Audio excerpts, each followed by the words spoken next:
Welcome to Clause 8.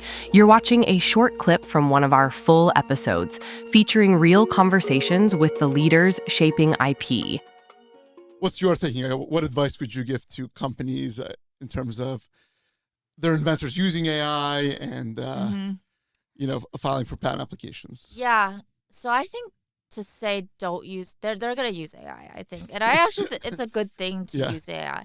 So the test is significant human contribution. And so if you were to say keep records of your use of AI, I would focus on what you did. What is that test based on? The significant human contribution? Well, just to put it really simply, like prompting isn't enough. If you were in there prompting and then AI came up with, so if you were to say, if you're the inventor, you say, I see a problem here. You put the problem in ChatGPT, ChatGPT gives you an answer to like a proposal for the problem, and you don't do anything with it. Like that alone is insignificant. You know, there are a lot of factors to think about, but that's kind of what I tell a lay person inventor is that if you're just prompting, you're going to probably be in trouble. Because that's like the most practical way of putting it versus getting into the PNU factors and all that. Yeah. Well, what should in-house counsel be thinking in terms of that? An engineer comes to them and says, I have this new invention.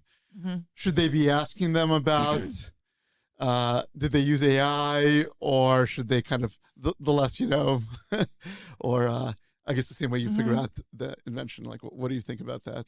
Because you have to, that's a good question, because you have to kind of weigh what's practical, what resources you put into what, you know?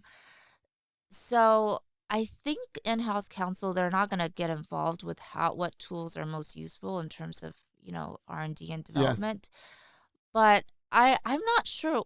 I think they know if just because the inventors would tell them that they're using AI. I think that's been a thing that they just are very open with.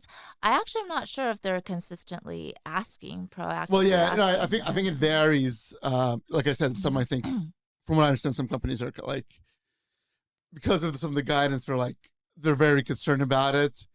While others, I'm sure, kind of accept it as a tool. But I guess the concern is that eventually there will be a test case where, if I know an inventor invented something in 2025, when I depose him, I'm going to ask, hey, did you use ChatGPT at the time? Did you use that? Or, whatever it is.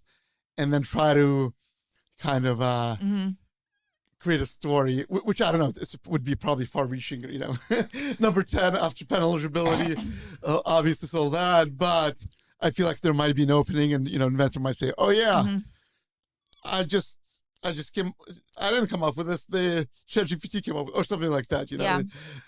What I would say is, under the duty of candor, don't delete any of your chats.